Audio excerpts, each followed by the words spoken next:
What are the ways in which we can create wealth? Well, I'll start by answering the three ways that people get rich in America is very basic: stock market investing, real estate ownership, and starting a business. Just as something as basic as owning a home instead of having a landlord. That is how people go from poverty to middle class. Just statistically speaking, the way people go from middle class to upper class is the stock market.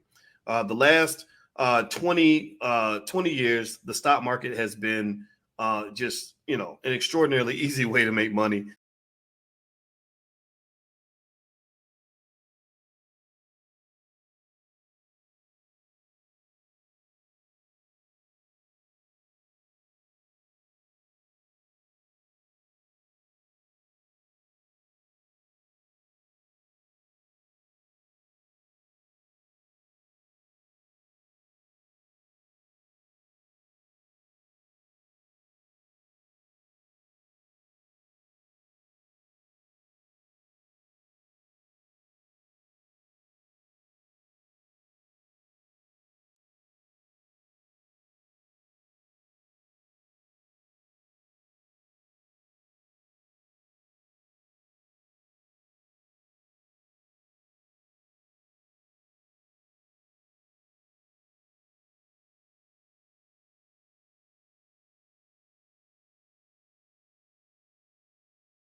When I was at Syracuse University, I said, wait a minute, I'm sitting in here teaching 30 white kids in the classroom, and I've got the secrets to finance that could benefit millions of my people, but I'm not talking to my people. People that tend to have the most vision tend to be the ones who win, right? Just like basketball, the guy or the woman who can see the whole court is the person who knows where the ball needs to go. They know how to get the ball in the basket. So let's practice having that court vision. Stop worrying about the little stuff. Start seeing the big stuff. Court vision. Stop worrying about the little stuff. Start seeing the big stuff. Let's stop with the little stuff. Stop worrying about what's happening around you. Focus on the big possibilities that exist in your life because you can do it. You have it in you. You have everything you need. Most Black families are millionaire families on the day that you're born. If you get me in a room with 10 Black people who have worked through all of our nonsense and our trauma, who are determined to love each other, determined to be supportive of each other, I could be in that room with almost no money at all or very little money, and we could figure out how to make $1 million in that room. It might take time, but we could do that. We can figure it out. That's why I want everybody to really understand that if we simply do something very basic, like create as many entrepreneurs as we create basketball, football players, and rappers, that's what you're gonna see. So people have to understand that this is economic theory talking here. Like, gosh, the white man's bank won't loan me money to start my business, so that's why I can't do anything. Be a little more creative than that. Just know that God blessed you in ways that you might not be able to see. Because and we're bringing them to Baltimore to talk about how we can develop the Black business mentality. Dr. Boyce Watkins is going to be dropping a lot of knowledge that we can actually apply. Tickets are going fast, family. And we're in COVID. And so seating is limited. And so please, please, please get your ticket as soon as soon as possible. They hand up your ass and you up here like, and these are not even your own ideas. You literally got them from somebody else who has a bigger, broader global economic or global agenda. This idea that somehow me being broke and not making a nickel from my activism means that I'm not a righteous activist. That's a bunch of nonsense. I got to feed my family too. And the more liberated I am economically, the more free I am to do what I got to do and say what I got to say. Right. So you should want your leaders to be economically free. Right. That doesn't necessarily mean that they're terrible people. And also, when you have a strong base, a strong economic base and good free enterprise and good business development, well, then you can create jobs for your people, which liberates them from the corporate plantation. Fire! Fire! Fire! Fire! Fire! Woo! People in the chat, they are loving you, Dr. Watkins. They said this is just powerful. They said you dropped nothing but facts tonight. I'm not a fan of pure Black capitalism. It's no disrespect to anybody that is, but I thought about it enough, and it does not gel well with my spirit. What I believe is that we must embrace free enterprise. Like the reason I can't vibe with those who I understand if people are anti-capitalism, but one of the other things that happened is I believe that Black people, because we were confused and some of us didn't know who we were, in the 1950s and 60s, we were infiltrated by people on the far left, the fascists, the communists, the anarchists, the Marxists, who have some good ideas. The shortcoming of the Marxist ideology, in my view, is that he didn't provide a good alternative that would allow us to achieve any sort of true economic power. You must be clear here and not confused. I'm a socialist. One other thing I must tell you now. They confuse people about socialism. Brother the other day said, "Why ain't no socialist?" I said, "Why not, brother?" He said, "Because it's a white thing." I said, "Oh, really?" You see, Europe tries to make believe that everything that comes out of the world comes out of Europe. I told the man, I said, "Socialism ain't no white thing." He said, "Yes, it is." He said, "Karl Marx discovered it." I told him, Karl Marx never discovered socialism. He cannot. You call the laws of gravity Newton's laws. I'm sure there's a mnemonic device to help you on your quizzes. But you certainly cannot believe that Isaac Newton can found that a body falls at the rate of 32 feet per second squared per second squared. He can't find this. He can't discover it. He cannot invent this. He can only observe it and record it, discover the law. If I'm sitting in Timbuktu in Africa and I've never heard of Sir Isaac Newton and I'm conducting any experiments with gravity, I will come to the same conclusion that he does. A body in motion tends to stay in motion unless stopped by an outside force. He cannot invent this. He can only observe it and record it. Karl Marx did not invent socialism. If I'm sitting in Libya, in the deserts, and I'm doing any research with capital and labor without ever having heard of Karl Marx, I will come to the same conclusion that he did. That any time capital seeks to dominate labor, there'll be a ruthless, uncompromising struggle on the part of labor until it comes to crush capital and dominate it. This is a fact. My history demonstrates that. We came here as chattel slaves for centuries. We fought and fought and fought until we crushed it. Now we're just slave of the wage, and now we've got to rise up and crush that one. That's to declare that Karl Marx didn't invent socialism. It's there for all to see. Karl Marx's great contribution to the world was in the area of historical materialism and dialectical materialism, something you need to know if you know about socialism. But since you don't know about socialism, you don't even know the words. And not only does the enemy keep you ignorant, you stay ignorant. You won't ever go read a book about socialism. Why read a book about socialism? They already told me in my class it ain't no good. You will not even read a book about socialism. Why, you don't even read a book about your history. We come to inspire you to learn. We come to tell you that when you come to serve a people, you must know as much as you can. The more you know, the better able you are to serve the people. I'm more of a Black nationalist in the sense that we got to build something, right? And the thing about building is you have to have an engine for that building, and money helps to do that, right? Even if you look at the Black Panther Party, money would have helped them to achieve their goal a little bit more effectively. Right? Absolutely. So somehow, in the midst of all this, with this infiltration that occurred, where other people use us, we're getting used by everybody. We get used by the capitalists. We get used by the Democrats, Republicans. We get used by the leftists. My colleague here, Dr. Sharice Burden-Stelly, talks a lot about intellectual McCarthyism, and she's talked about it specifically in relationship to Black Studies movement.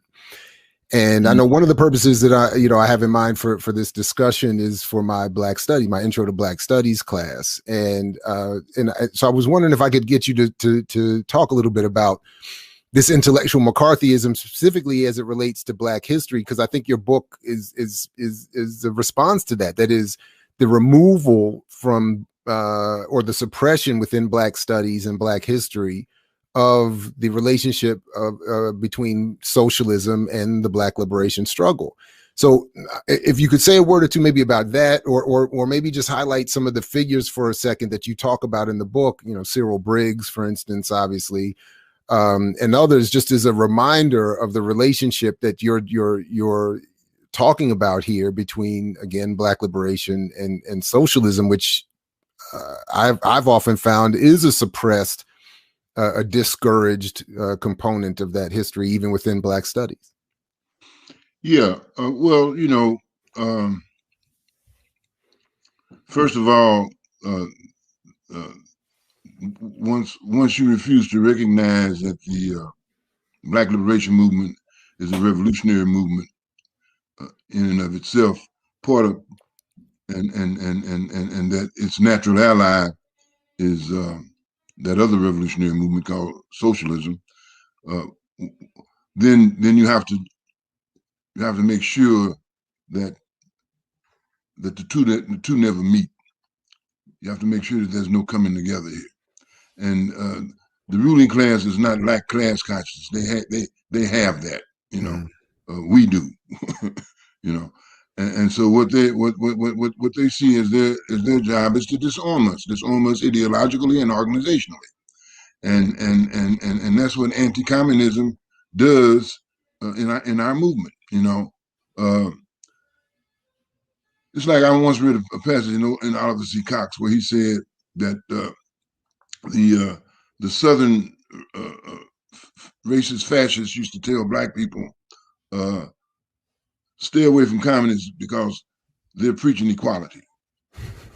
They and he said that as soon as Black people got out of their company, they would say, we better go find them. Yeah.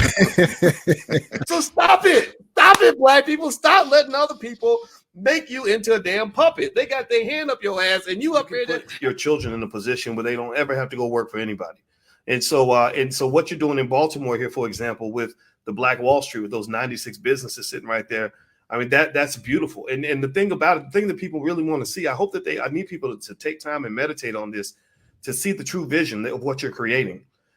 When I go to Black Wall Street tomorrow, which I'm going to visit because you mentioned that to me, and I'm honored that I'm invited. I got to go. You're not looking at 96 businesses. What you're seeing is about $1 trillion in wealth that's over the next 100 years. You know, UPS was started by a teenager who delivered packages on a bicycle 100 years ago. Now UPS is worth about $126.4 billion.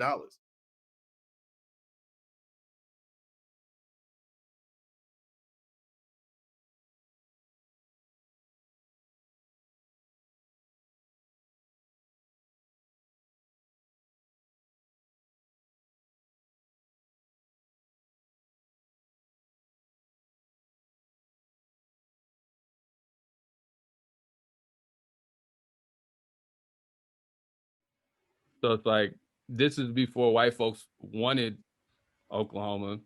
So they were somewhere else. But once white folks said they wanted, then things started to change up. So the state is founded as a state within the Union of the United States in 1907. And you know, the first law that they passed when they founded as a state is called Senate Bill 1. And that was the segregation bill. The very first law they passed when the state was founded was the segregation bill, barring people from rail cars and waiting facilities. So white folks immediately put their stamp on the state that this is ours. But at the time, you know, we hear a lot. We're hearing nowadays about certain types of unity across ethnic lines. But at the time, Black and red people were trying to work something out. And there's another story. I didn't put this in my notes. I cannot remember the name of the rebellion at the time.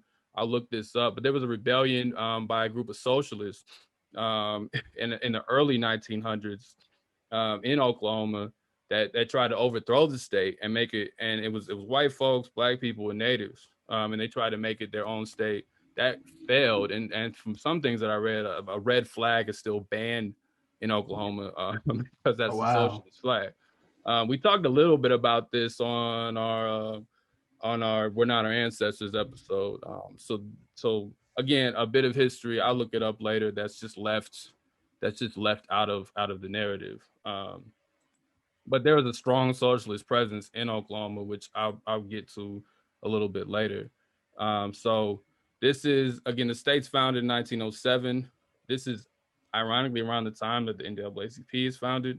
The NAACP is founded. And the person with the money and the power is going to decide what the values are going to be in that organization, what's going to happen, what matters, right? And what I call economically woke, right? They're conscious. They're economically conscious. But what do you do now? Well, now you say, okay, well, we're going to fix this, right? We're going to create businesses. We're going to make investments, et cetera. Well, the big variable that slows things down now is that when you're playing the competitive game of capitalism, it's hard to do that when you don't have a lot of capital. Now, we do have capital. We have trillions of dollars in capital, not just the 1.4 trillion in black spending power that occurs every year. When I first came across Dr. Ball's book, maybe like a year ago, and I brought him on the platform and interviewed him, by the way, I said, Doc, what do you mean it's a myth? He said it's a myth. He said it's simple. He said just do some simple math, and the simple math is this, Brother Geechee. He said that the median income of black families is $40,000. And you have about 40 million black people. Now, 40 million times 40,000 is $1.6 trillion. So he said, wait a minute. If we spent $1.2 trillion per year, that means that everyone, regardless of age, would have to literally spend every dollar that they have. And so when he put it like that, I said, oh my goodness, I haven't been thinking. I didn't look, you're looking at these reports and we're not applying critical thinking to them. We just see the titles, and then we hear our greats parrot this stuff. And so then it becomes truth after a while, right? If we don't apply critical analysis to it. But so I think that if you want to talk about those next steps to address that gap, and it's going to take a long time to address the gap, but the gap is addressable. The racial wealth gap is completely addressable. We know the solution. This is not a mystery. It's a matter of doing it at this point. So if you're talking about culture, wealth is very cultural. I encourage every family to make wealth building, entrepreneurship, asset and resource preservation to be one of your core values as a family. Because you're not just doing that so you can get rich, you're doing that so you can protect yourself. That's right. So those are some thoughts that come to mind. I hope I didn't over answer. If you look at the data over the last 100 years, the stock market has been a wonderful way for people to get rich.